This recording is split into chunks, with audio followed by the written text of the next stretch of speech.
On a cold November morning in 1937, 45 customers stood in line at the First National Bank of Black Hollow, waiting for their turn at the teller's window. But by noon, every single one of them had vanished without a trace. No screams, no struggle, just empty spaces where people once stood.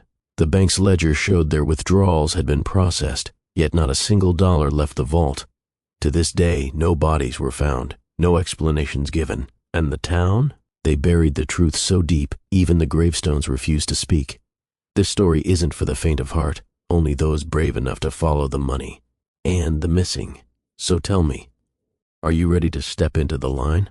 The morning of November 18th, 1937, began like any other in Black Hollow, a sleepy town nestled between the pines, where the only sounds were the rustling of dead leaves and the distant chime of the First National Bank's clock tower. By 9 a.m., the usual crowd had gathered inside. Farmers cashing checks, housewives depositing egg money, traveling salesmen wiring funds home. 45 people stood in line, shuffling forward one step at a time, their breaths fogging in the unheated lobby. Then, one by one, they disappeared. Not in a panic, not with a scream, just gone. The first to notice was the bank teller, Eleanor Shaw. She had just finished counting out bills for Mrs. Agnes Riley when she glanced up, and the next customer wasn't there. Just an empty space on the polished tile floor. No door slamming, no commotion. She assumed the man had stepped outside for a smoke, but when she called for the next in line, silence. That's when she saw it. The entire queue had vanished. 45 people, gone between heartbeats. The sheriff was called. The bank was searched. No signs of struggle, no dropped belongings. Even the bank's ledger showed each transaction had been completed, withdrawals processed, deposits logged, as if invisible hands had finished the work. But the vault remained untouched. Not a single dollar was missing. The townspeople whispered. Some said it was judgment. Others blamed Elias Voss, the bank's founder, a man who had always been too interested in efficiency.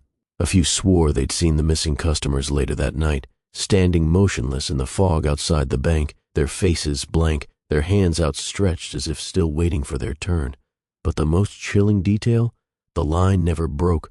Witnesses claimed that as each person vanished, the next in line simply stepped forward, filling the gap as if pulled by an unseen force. One man, Samuel Hargrove, reportedly turned to his wife and muttered, "Something's wrong with the air in here," before his words cut off mid-sentence. His wife reached for him, and her fingers passed through empty space. By noon, the bank was empty. The doors were locked, and Black Hollow's darkest secret was buried beneath layers of official denials. The sheriff's report listed the victims as relocated. The newspapers called it a hoax. The families? They were paid off in silence. But if you visit the abandoned First National Bank today, locals will warn you not to stand too long in the lobby. They say if you listen closely, you can still hear the shuffle of feet, the rustle of coats, the impatient sigh of someone checking their watch. Because in Black Hollow, some lines, you don't leave, you join them. Black Hollow was never meant to be found.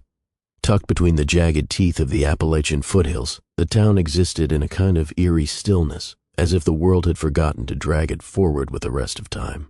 The roads were still dirt in 1937. The train only came through twice a month, and even then it never stopped for long. People said the engineers didn't like the way the air thickened here, like syrup in winter. The town got its name from the hollow, a deep wooded valley where sunlight struggled to reach the ground. Even at noon, the shadows pooled too dark, too still. The trees grew crooked, their roots twisting up through the soil like skeletal fingers. Locals avoided the hollow after sundown. They said things moved there that didn't follow the same rules as the living. The First National Bank stood at the center of town, a hulking brick building with a clock tower that hadn't kept proper time in decades. Its hands were forever stuck at 11:45, though no one could agree on whether they'd stopped in the morning or the night. Some claimed the clock had frozen the moment Elias Voss, the bank's founder, drew his last breath in 1921. Others swore it was the exact time the first customer vanished in 37. Either way, the townsfolk took it as an omen. Nothing good ever happened in Black Hollow when the hour drew close to noon. The people here were a quiet breed. They kept their heads down, their doors locked, and their secrets buried deeper than the roots of the oldest oak. They had to. Black Hollow thrived on silence. The sheriff, a gaunt man named Horace Dutton, wasn't so much a keeper of the peace as he was a custodian of the unsaid. His office had no jail cells, just a filing cabinet stuffed with papers that would never see daylight. When outsiders asked about the disappearances, he'd light a cigarette, exhale slow, and say, "Ain't nobody gone missing in Black Hollow who wasn't already lost." Then there were the whispers, the kind passed between mothers tucking children into bed, or old men nursing whiskey at the saloon. They spoke of the Voss family, Elias's bloodline, who still lived in the looming Victorian house on the hill. How no one ever saw them in town, but their money was everywhere, in the church repairs, the schoolhouse funds, even the sheriff's shiny new boots.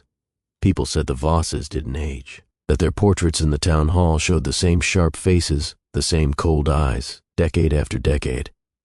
And then there was the hollow itself. At night, when the wind died down, you could hear it, a low rhythmic sound, like the turning of a great rusted gear. Some said it was the earth settling. Others swore it was the heartbeat of something far older than the town. But everyone agreed on one thing: Black Hollow didn't let go of what was its own. And on that cold November morning in 1937, when 45 souls stepped into line at the First National Bank, the town held its breath, because it knew they were already home. Elias Voss did not build his bank for the people of Black Hollow. That much became clear the moment the first brick was laid in 1893. The townsfolk had expected something modest, a simple clapboard building like the ones in neighboring counties, where farmers could deposit their earnings and merchants could secure loans. But Elias had grander designs. The First National Bank of Black Hollow rose from the earth like a cathedral to something far older than money. Its vault door was forged from steel thicker than a coffin lid. Its walls were lined with ledger books bound in black leather, their pages filled not just with numbers, but with strange looping symbols that no accountant could decipher.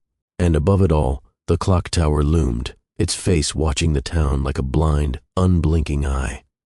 Elias himself was a specter long before he died. Tall and gaunt, his suits always a shade too dark for the fashion of the time, he moved through Black Hollow with the quiet precision of a man who believed the world owed him something. He rarely spoke, but when he did, his voice carried the weight of a judge passing sentence. The few who dared ask about his past were met with a smile that never touched his eyes.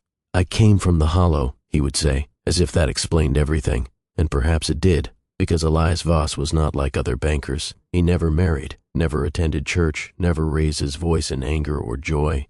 But he had one obsession: time. Not clocks, not hours, but the raw, unfiltered passage of it.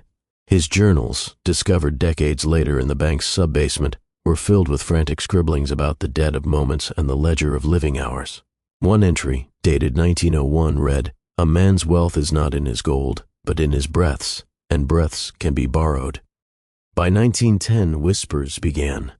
Customers who took out loans from Elias found their fortunes turning inexplicably. Harvests failed, businesses crumbled, children fell ill, and always, always Elias was there to offer another loan, another extension, another favor. Those who couldn't pay disappeared from town, their homes sold off quietly, their names struck from the records. The sheriff never investigated. The newspaper never printed a word. Then came the changes to the bank itself. Workmen arrived in the dead of night, their faces obscured by scarves despite the summer heat.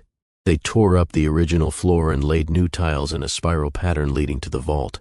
They installed gas lamps that flickered blue at the edges, casting long, wavering shadows no matter the time of day. And they built the line, a brass rail that ran the length of the lobby, dividing the space into a single winding queue. No one questioned it, not even when the first customer vanished.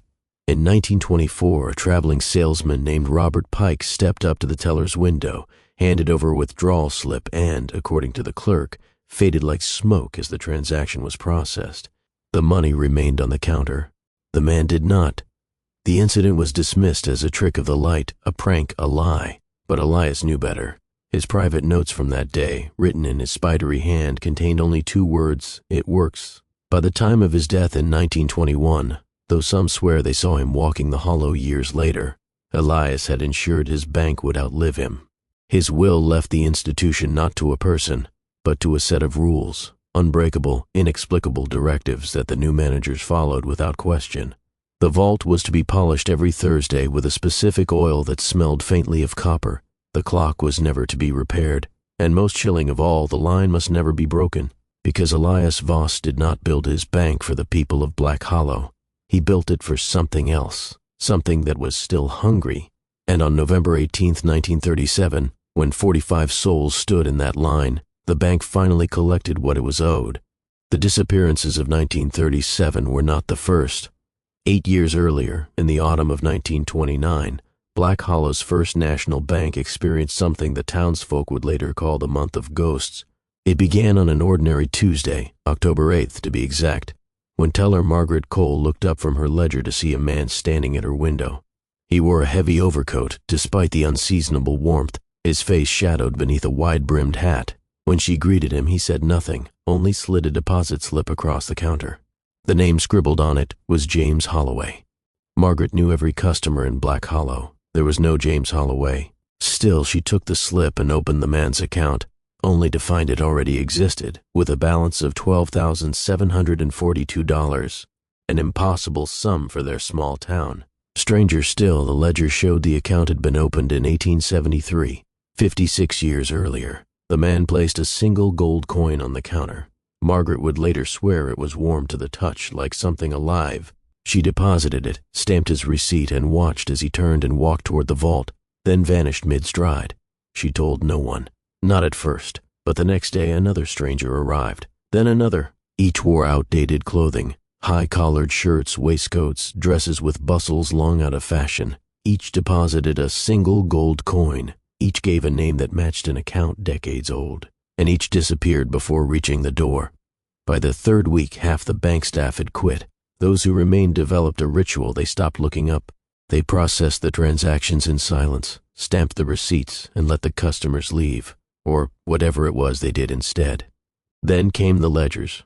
Head clerk Walter Higgins, a man not prone to superstition, stayed late one night to investigate. He pulled every account tied to the ghost depositors and made a chilling discovery. Every single one had been opened by Elias Voss himself in the bank's early years, and every single depositor had died before 1900. Their death certificates, dug up from the town records, listed the same cause: vanished, presumed deceased. But the real horror came when Walter checked the vault. The gold coins, hundreds of them by then, were gone. In their place was a fine black dust that clung to the shelves like cobwebs, and at the back of the vault, barely visible in the lamplight, someone had scratched a single word into the steel: waiting. The phenomenon stopped as suddenly as it began. On November 2nd, 1929, the final ghost depositor arrived, a woman in a mourning dress who left a coin that dissolved the moment it touched the counter. That same night, the stock market crashed. The Great Depression began. And Black Hollow, already clinging to the edge of the world, fell into a silence so deep it felt like the town itself was holding its breath. The bank employees who'd witnessed the events never spoke of them again. Most left town within the year. Margaret Cole was the last. She disappeared in 1932, leaving behind only a note that read, "I heard them whispering in the vault. They're not depositing, they're paying." For what, she didn't say. But on November 18, 1937, when 45 living souls stood in line at the First National Bank, the old-timers who remembered 1929 crossed themselves and looked away. Because they knew the ghosts had come to collect. 8:47 a.m. The first customer enters. Henry McCullough, a dairy farmer, stamps mud from his boots as he pushes through the bank's heavy oak doors. The lobby is cold, colder than it should be for November. Frost feathers the edges of the teller windows despite the potbelly stove burning in the corner. He takes his place at the back of the line, nodding to Samuel Hargrove in front of him. Neither man will leave the building alive. 9:03 a.m. The line grows. 45 people now stand single file along the brass rail, their breath fogging in the strange still air. Housewives clutch coin purses. Laborers shift impatiently in work-worn boots. At the front, old Mrs. Agnes Riley argues with teller Eleanor Shaw about a 2-cent discrepancy in her account. No one notices the way the shadows near the vault door seem thicker than usual. No one hears the faint metallic click from inside the walls, like the winding of a watch grown too large for its casing. 9:17 a.m., the first disappearance. Agnes Riley finishes her transaction. As she steps aside, the next man in line, a traveling sewing machine salesman named Chester Boone, does not move forward. Eleanor Shaw glances up, annoyed. The space where Chester stood is empty. His hat rests on the floor. His withdrawal slip, half filled out, flutters to the ground. No one reacts, because in Black Hollow you learn not to see certain things. 9:29 a.m. The line moves without moving. Samuel Hargrove feels it first, a tug at his back, like an invisible hand pulling him forward before he's ready. He stumbles, catching himself on the rail. Behind him, Henry McCullough is gone. Only his wool cap remains, crumpled on the tile as if dropped from a great height. Samuel turns to his wife, Lillian, fourth in line. Their eyes meet. She opens her mouth. Then she isn't there anymore. 9:41 a.m. Teller Eleanor Shaw begins to scream. She's processed 7 transactions in a row without a single customer reaching her window. Each time she calls next, the space at the front of the line empties, but the queue doesn't shorten. The remaining customers shuffle forward mechanically, faces blank, as if they no longer see her. Outside, the bank's frozen clock face remains stuck at 11:45. Inside, the potbelly stove goes out despite being full of coal. 9:53 a.m. The screaming stops. Not because Eleanor has calmed down, because she's gone. The last thing she does is slam her palm onto the silver call bell, a shrill dying sound that echoes through the suddenly silent lobby. 10:06 a.m. The last witness. Bank manager Arthur Price emerges from his office to investigate the commotion. He finds the lobby empty save for one person, little Tommy Grady, age 9, sent to deposit his father's sawmill earnings. The boy stands frozen at the rail, staring at the vault door, which now stands slightly ajar. Arthur follows his gaze. Inside, 44 chairs are arranged in neat rows. 44 pairs of shoes sit perfectly aligned beneath them. And on the back wall, the bank's massive ledger hangs open to a page dated November 18, 1937. Every line is filled with names, all 45 customers, but the withdrawal column contains only a single looping symbol Arthur doesn't recognize. Tommy whispers, "They're still in line." Then the vault door slams shut. 10:17 a.m. The sheriff arrives. He finds Arthur Price sitting on the floor, staring at the spot where Tommy Grady had been standing moments before. The boy's deposit envelope lies unopened on the tiles. The sheriff doesn't ask questions. He knows better. Instead, he walks to the ledger, turns back to October 1929, and traces his finger down the ghost depositor entries. Then he does what Black Hollow has always done with its secrets. He burns the page.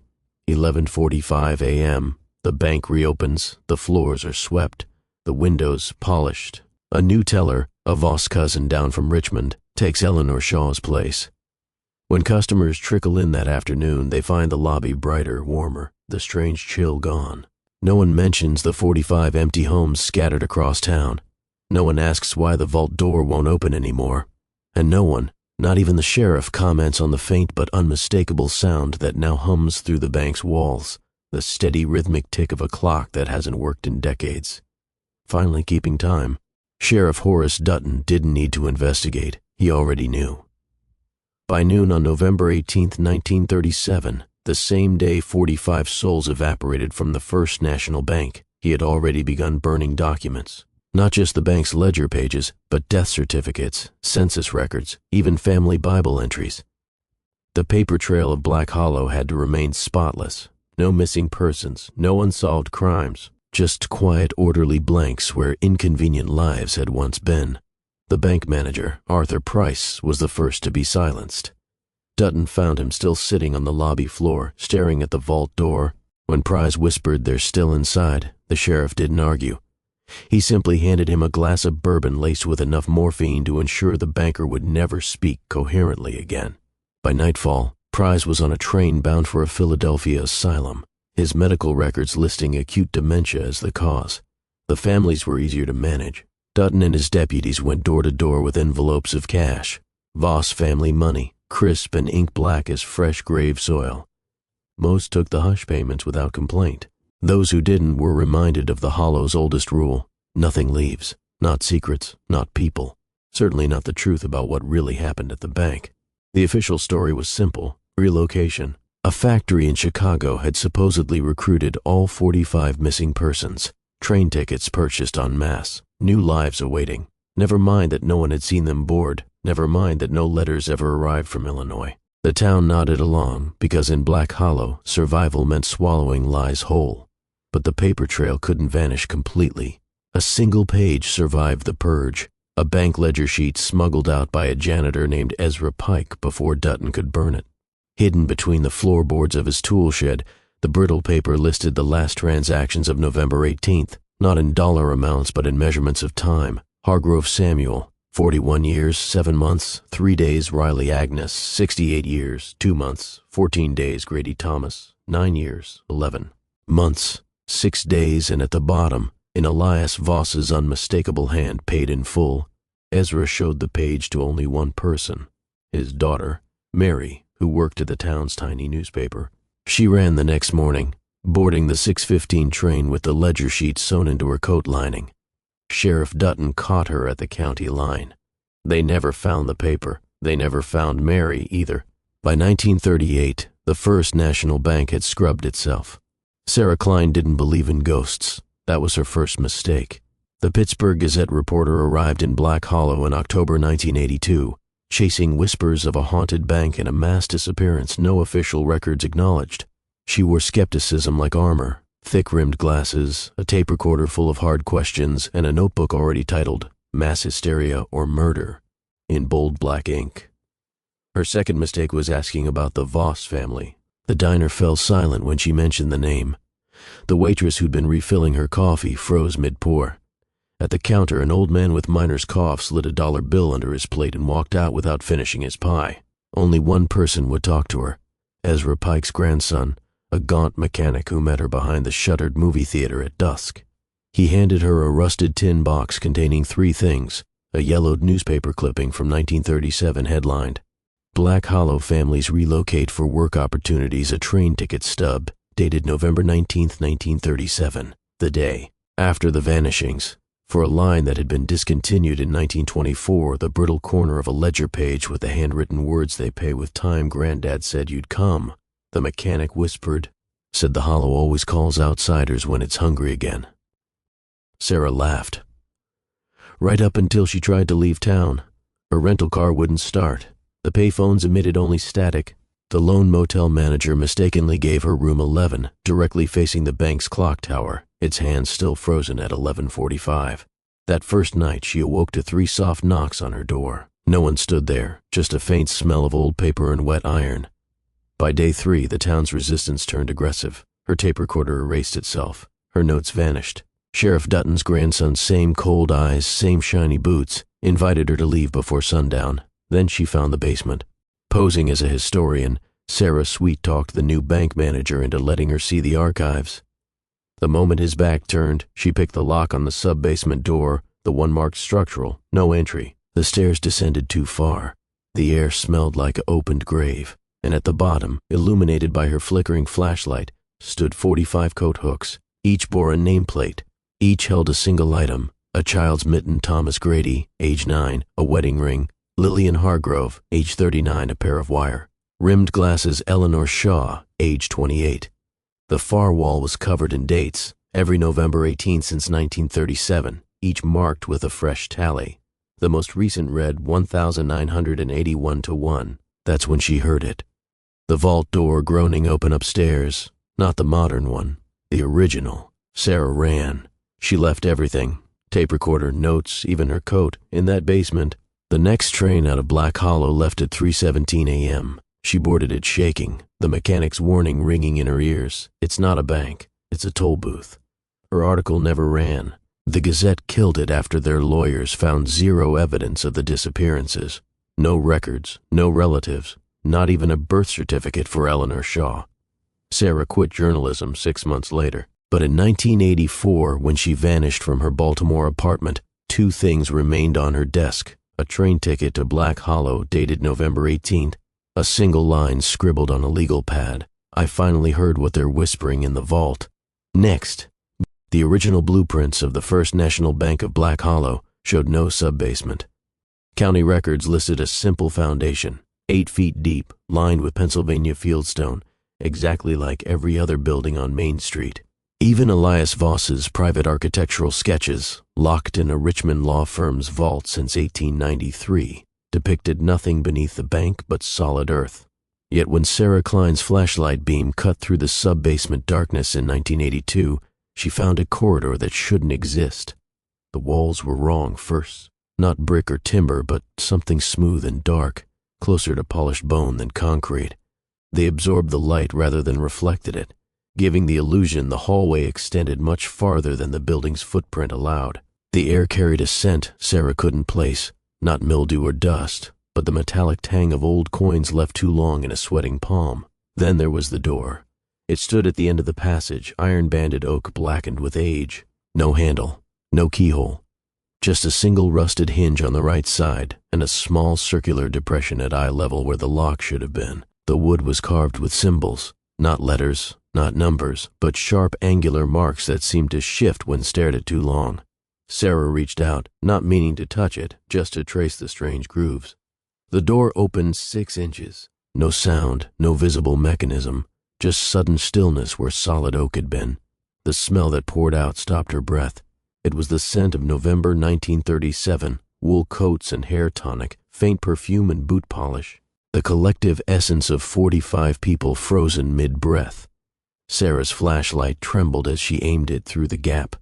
The vault wasn't a vault, it was a hallway, longer than the bank, longer than the town, a tunnel of the same bone-dark material stretching into impossible blackness, lined on both sides by chairs, 45 of them, wooden, straight-backed, the kind found in old schoolhouses. Each sat perfectly spaced, each facing forward as if awaiting some unseen lecturer. And on the seat of every chair rested a single item, a pair of wire-rimmed glasses, lenses fogged as if recently removed from a living-face Eleanor Shaw, a child's marble, still warm to the touch. Tommy Grady. A wedding ring fused to the wood, as though the finger had dissolved around it. Lillian Hargrove. Sarah's light caught something gleaming at the far end, a massive ledger standing open on a pedestal.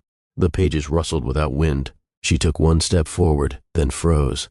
The chairs weren't empty. The shadows pooled wrong around them. Too thick, too deliberate. Shapes that might have been people, if people could sit that still, that patiently, waiting, always waiting. A floorboard creaked behind her. Sarah turned just in time to see the sub-basement door, the one leading back upstairs, swing shut. Not slam, not drift, but close with the same silent inevitability as the vault door. Darkness. Then from the depths of the impossible hallway, a sound that stopped her heart, the scrape of a chair being pushed back. Someone, something, had stood up. Sarah ran, not toward the vault's depths, but along the wall, fingers scrabbling for the long-vanished exit. Her shoulder hit something solid, not the door she'd entered through, but a smooth, cool surface that hadn't been there before. The flashlight flickered. In its dying glow, the wall revealed itself, covered in handprints.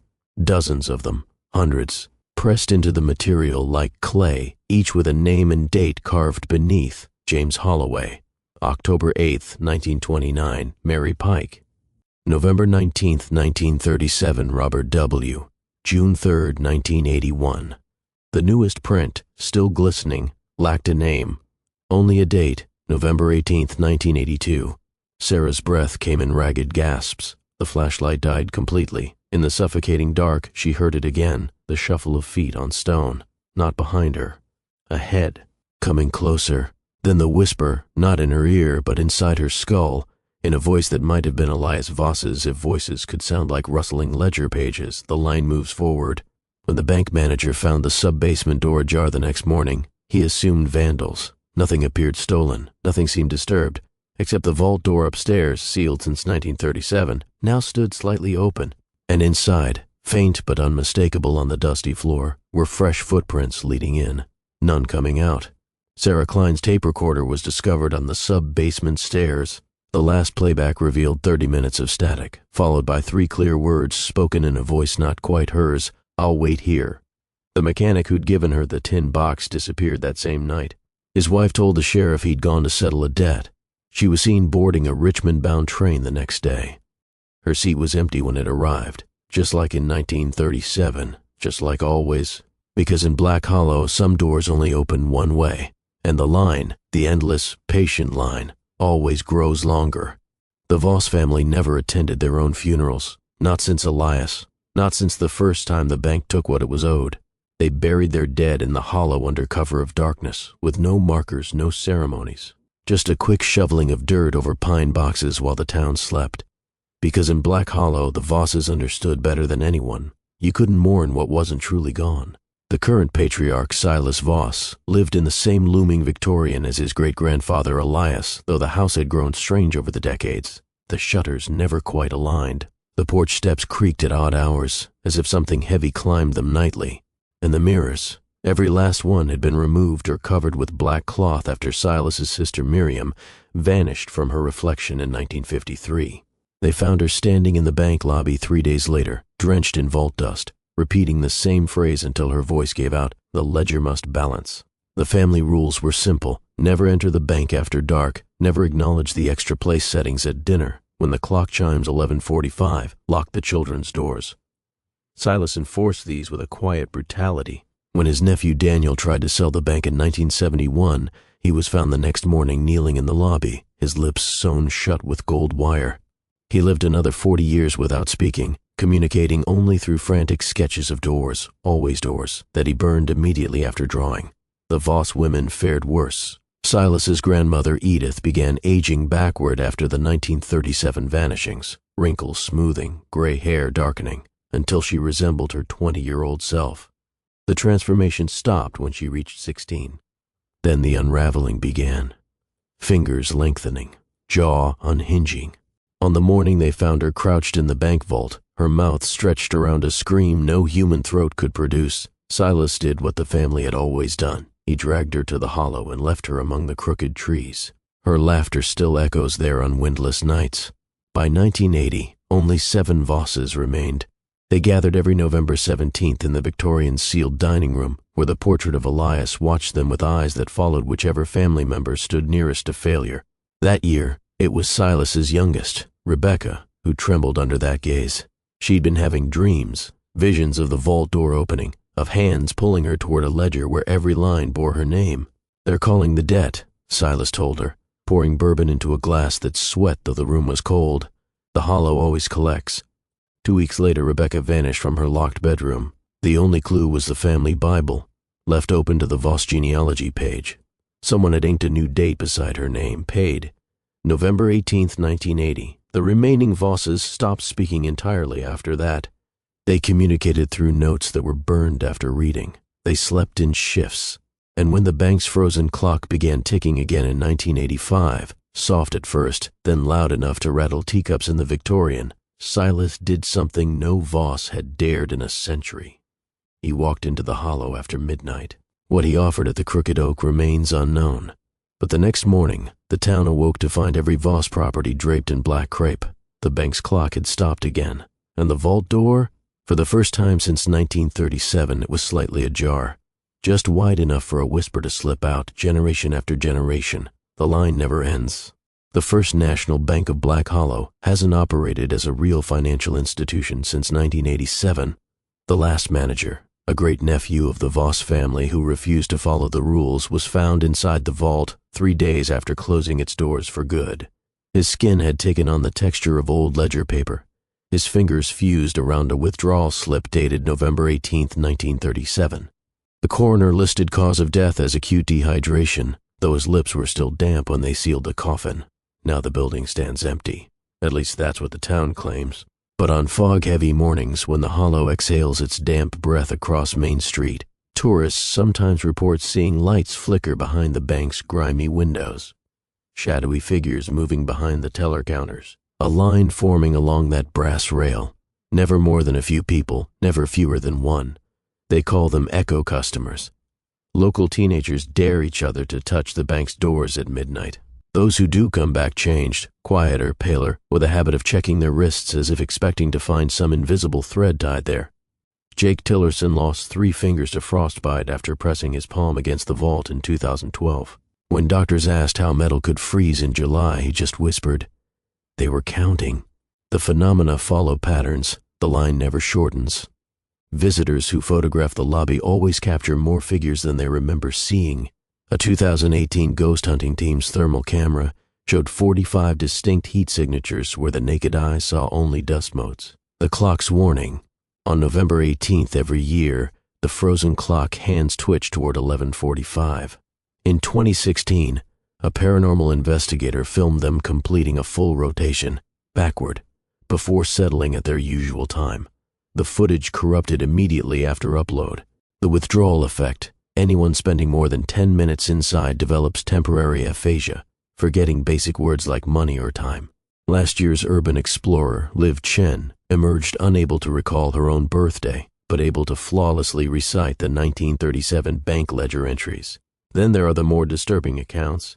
In 2009, a homeless man named Ray bunkered inside for a winter storm. He told police the next morning that the night staff had served him, a skeletal woman in a 1930s teller's uniform, who processed his deposit by pressing a coin to his forehead. When officers checked, the coin was lodged beneath his skin, fused to his frontal bone. The ER surgeon who removed it quit medicine after seeing the inscription, paid in full. E5th, the bank's current owner, a shell corporation registered to a P.O. box in the Hollow, does no maintenance.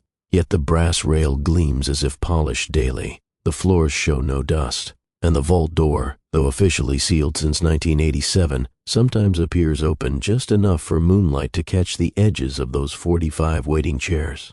Black Hollow's remaining residents have developed rituals, no eye contact with the building's upper windows where faces have been seen watching the line form, never saying "I'll be right back" near the bank the Echo customers tend. To take invitations literally, leaving a single coin on the doorstep every November 18th, always gone by morning, replaced by a blackened fingerprint. The most chilling modern incident occurred in 2020, when a TikTok trend had influencers withdrawing from haunted locations. College student Marco Juarez live-streamed himself entering the bank at 11:44 a.m. on November 18th, the exact anniversary hour. Viewers watched in real time as his cheerful narration slowed, his pupils dilating as he counted invisible customers ahead of him. "Guys, there's 46 in line now," he whispered seconds before his phone died. They found Marco 3 days later in the town square, standing perfectly still near the war memorial. His hands were clasped as if holding something. His lips moved soundlessly.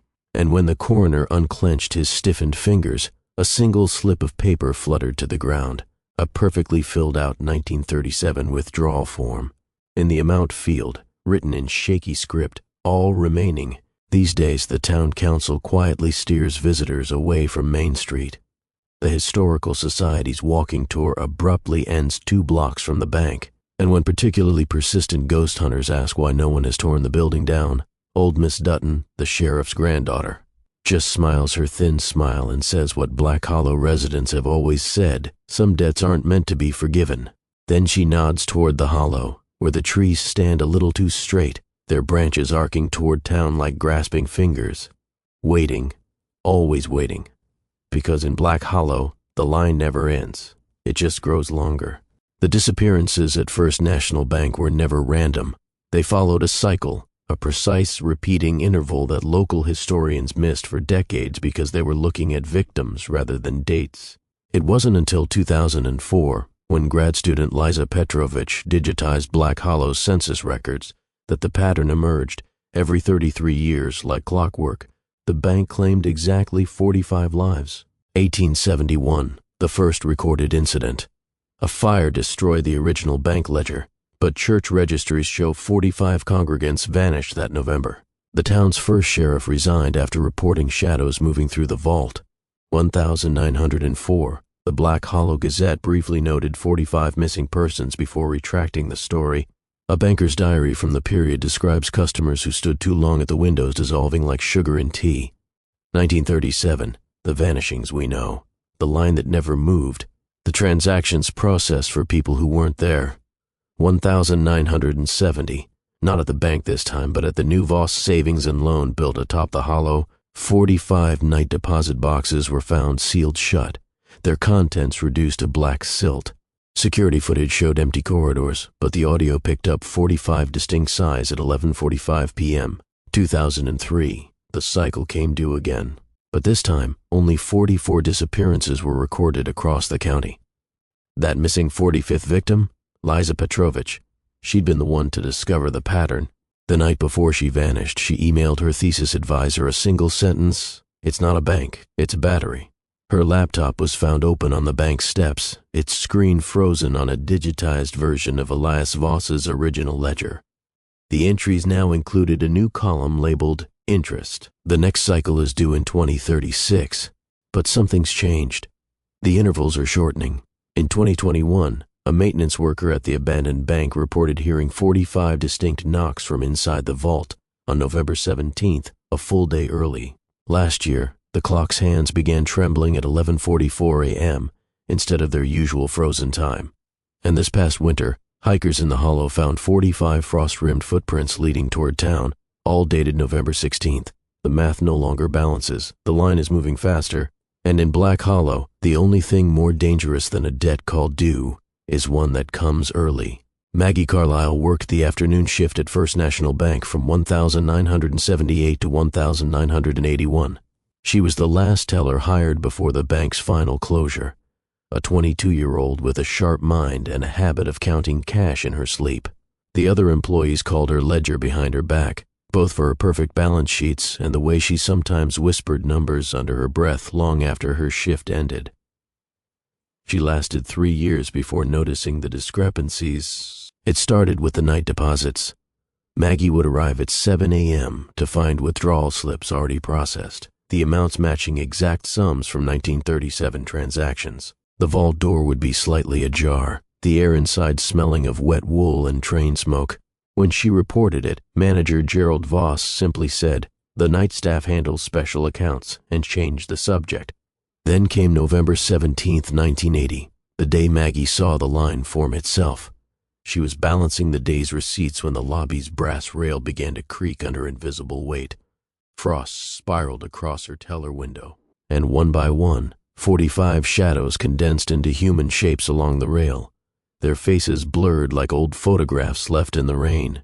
The figure at the front of the line pressed a withdrawal slip against the glass, the ink still fresh, the date reading November 18th, 1937. Maggie ran. She quit the next morning, but the visions followed her home, numbers scrawling themselves on her bathroom mirror, the sound of a ticking clock in her silent apartment.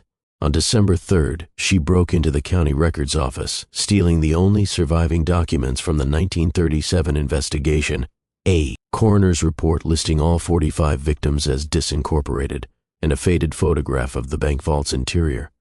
The photo showed the 45 chairs, and sitting in the first one, clear as day, was Maggie Carlisle. Her own face stared back at her from 1937. The next morning, Maggie walked into the Black Hollow Gazette office and dumped everything on the editor's desk. "It's harvesting time," she said, her voice hollow. "Literally, the bank doesn't take money. It takes years, and every 33 years, it balances its books." She disappeared that night.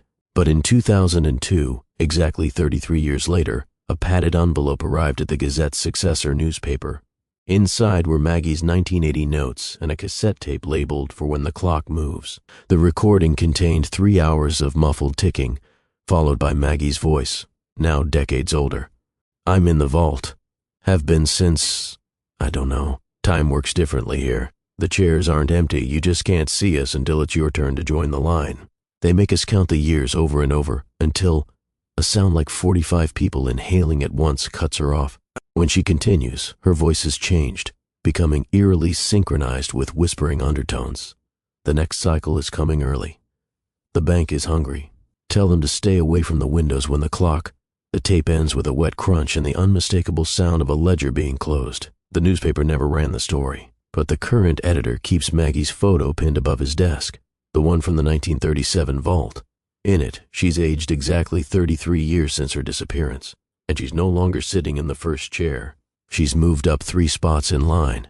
The first tunnel was discovered by accident in 1952 when a sinkhole opened behind the post office. Workmen lowering lanterns into the pit reported seeing walls too smooth for tools and passages angling down like a throat. The sheriff ordered it filled with concrete by sundown, but over the decades other openings appeared, beneath the church sacristy, in the root cellar of the old Voss mansion, even under Tommy Grady's childhood home where his mother still set his place at the table every November 18th. Urban explorers who've mapped the fragments agree on 3 disturbing consistencies: the walls, not dug but grown, the earth somehow persuaded to form perfect archways. The surfaces glisten with a substance that fluoresces under blacklight, revealing handprints of all sizes pressed into the clay, some small enough to be a child's, others elongated like something that never knew sunlight. The markings, every 50 feet, the same symbol appears, a circle with 45 radial lines, resembling both a clock face and a bank ledger's tally marks. The oldest are carved deep. The newer ones look freshly scratched, as if someone or something still maintains them. The sounds recordings pick up a rhythmic shushing like pages turning, always loudest near the bank's foundation. In 2017, a Spelunker's dropped GoPro captured 3 seconds of a narrow chamber before its battery died. 40. 5 niches carved into the walls, each holding a single gold coin placed atop a small mound of black dust. The tunnels all lead toward the hollow, but none continue past the crooked oak. That's where the most disturbing discovery was made in 1999 by high school students armed with flashlights and liquid courage.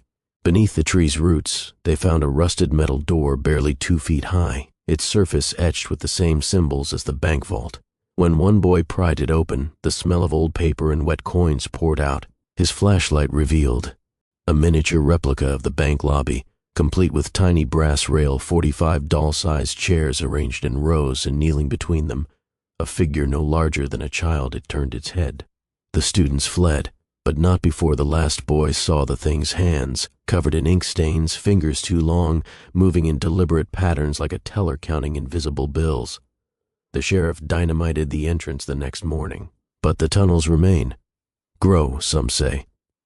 Because in 2021, a geological survey detected unexpected voids beneath newer homes on Maple Street. When homeowners investigated their basements, they found fresh cracks in the foundations, and in some cases, small perfect holes drilled through the concrete, just big enough to slip a coin through, or for something to reach in. Now the town avoids their cellars after dark. They ignore the scuttling sounds behind the walls. They pretend not to notice how the bank's clock tower leans ever so slightly toward the hollow, as if listening for a cue. Because everyone knows what happens when the tunnels finally reach their destination. The line gets longer, the clock ticks louder, and Black Hollow balances its books. The truth about First National Bank of Black Hollow isn't written in any ledger. It isn't carved into the crooked oak in the hollow or whispered among the town's last living descendants. It exists in the spaces between, the pauses and stories, the dates that don't add up, the way the missing always seem to outnumber the gone. Who or what really controls the bank? The obvious answer is the Voss family. Elias built it after all. His descendants enforced its rules with quiet violence, ensuring no one spoke too loudly about the disappearances, the whispers in the vault, the way the town's oldest residents sometimes glanced at their hands as if expecting to find them translucent. But the Vosses are as much prisoners as custodians. Silas Voss, the last true patriarch, was found in 1991 with his mouth sewn shut by gold thread, the same fate as his nephew decades earlier. His final journal entry read, "We don't own the bank, we're just the tellers." Then there are the theories. 1. The hollow itself, the land Black Hollow sits on, has always been wrong. Pre-colonial accounts from the Monongahela tribe describe a valley where shadows walked without men. Early settlers avoided the area until Elias Voss deliberately built his bank atop the most unstable part. Was the land hungry, or was the bank constructed to feed something that already lived beneath it? 2. The clockwork debt. Elias's journals mention balancing the ledger not in financial terms but temporal ones. Every 33 years, 45 lives are taken, not randomly but in precise increments. Those who study patterns claim the disappearances mirror celestial cycles, as if the bank is a cosmic hourglass. But an hourglass counts down to what? 3. The other bank in 2006, a historian uncovered records of a second bank Elias attempted to build in 1899, a twin institution in a nearby town that burned to the ground before opening. The architect's notes described it as a mirror site meant to divide the burden. Was Black Hollow never supposed to bear this alone? And if so, what happened to the other half of the debt? 4. The names in the ledger. Every victim's name appears in Elias's original ledger before they vanish. Not just the 1937 group, but every cycle, going back to names unrecorded in any census. How does the bank know who to take? Are their fates written before they're born? 5. The thing in the vault. Those who've heard the knocking say it doesn't sound human. Not in rhythm, not in tone. The 1982 audio tape of Sarah Klein's investigation captured something beneath the whispers, a wet clicking noise like abacus beads being slid too fast. When amplified, the sound resolves into distinct syllables. Pay me back. The only certainty is this: the bank is still open, the line is still moving, And in 2036, or sooner if the cycles continue accelerating, it will balance its books again. The question isn't who runs the bank, it's who or what is next in line. There are places in this world that don't follow the same rules as the rest of us. Places where time doesn't move in a straight line, where debts aren't paid in money, and where the shadows have memories. Black Hollow is one of those places, and at its center the First National Bank still stands, its clock frozen at 11:45, its vault door slightly ajar, its brass rail gleaming under moonlight like the spine of some slumbering beast. The disappearances were never accidents. They weren't tragedies or mistakes. They were transactions, balanced, precise, inevitable. Elias Voss knew what he was building. He knew the cost. And yet, he laid every brick, forged every ledger, wound every silent clock with the devotion of a man who truly believed he could outrun the debt. He was wrong. The bank doesn't serve the Voss family. It doesn't serve Black Hollow. It serves something older, something hungrier, and every 33 years or sooner now it collects. The line at First National Bank never ends. It only changes shape. Some say the missing are still in there, sitting in those 45 chairs, waiting for a teller who never comes. Others claim they're beneath the hollow, moving through those impossible tunnels, their fingers brushing the earth like roots seeking water. A few believe they're nowhere at all, that the bank took more than their lives. It took their place in history, leaving only echoes where people once stood. But here's the truth. No one in Black Hollow will say out loud, "You don't have to enter the bank to join the line." It's in the way the town's children count their steps when passing the building. It's in the way the old women leave coins on their windowsills every November. It's in the way the sheriff still polishes his boots with the same deliberate care as his grandfather, as if keeping up appearances might keep the debt at bay. They're all waiting, just like the figures in the lobby, just like the whispers in the vault. And when the next cycle comes, when the clock finally unsticks itself and the line moves forward, Black Hollow will hold its breath.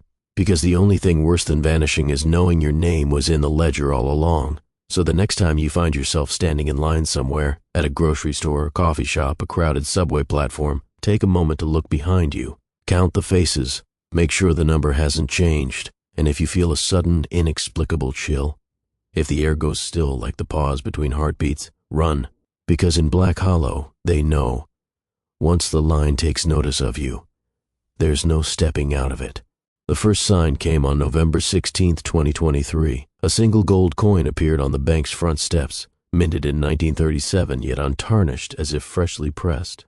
By morning it had dissolved into black dust, leaving behind only a single fingerprint on the stone. Then the calls began. Distant relatives of the missing started receiving voicemails from disconnected numbers. No words, just the sound of rustling paper and slow, measured breaths. When played backward, the audio reveals whispers in unison soon. The sheriff's grandson, now wearing the same two shiny boots, patrols Main Street each night. He carries a ledger of his own, marking every flicker of movement in the bank's upper windows. Last week he counted 44 shadows. Tonight he counts 45, and in the hollow, where the crooked oak's roots twist deep into the earth, the ground has begun to crack open in perfect concentric circles, like the face of a clock counting down. The next cycle is due in 2026, but clocks can be wrong. And debts always come due early. Comment below, would you risk entering the bank to uncover its secrets, or would you stay far away from Black Hollow? Subscribe for more forbidden histories before your name appears in the ledger.